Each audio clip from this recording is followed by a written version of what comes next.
may now divest yourselves of all symbols of cadet life. Certainly a very exciting day. The Coast Guard now has 225 new officers. The 143rd commencement was this morning, and Channel 3 New London Bureau Chief Luke Hydash was there.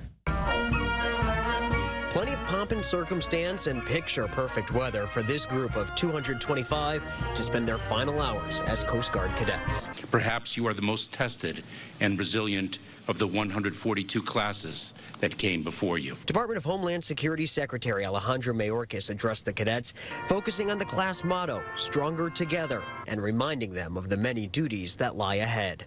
Deploying to conflict zones to protect America's national interests at home and abroad, and so much more. This is one of the most diverse classes in Coast Guard history. About 42% of the graduates are women, and 5 are from out of the country. Kai Karsten Wismar. Not Kai Wismar, though. His family didn't have to travel far to celebrate commencement. Their hometown is Simsbury. There's so many experiences. I mean, between swap summer, going into the actual fleet classes. Wismar is one of 14 from Connecticut in the class of 2024.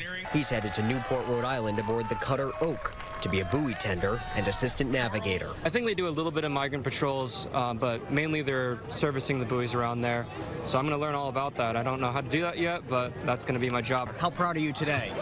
I can't express it. It's unbelievable. I mean, he's my second son that's graduated from this outstanding, institution.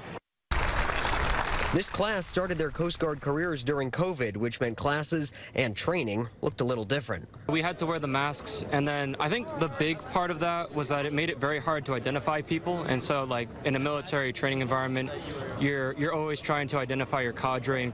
You may now divest yourselves of all symbols of cadet life. Now, these officers have upgraded their caps. Then we got the Eagle, as opposed to the Cadet one, which just has the anchor.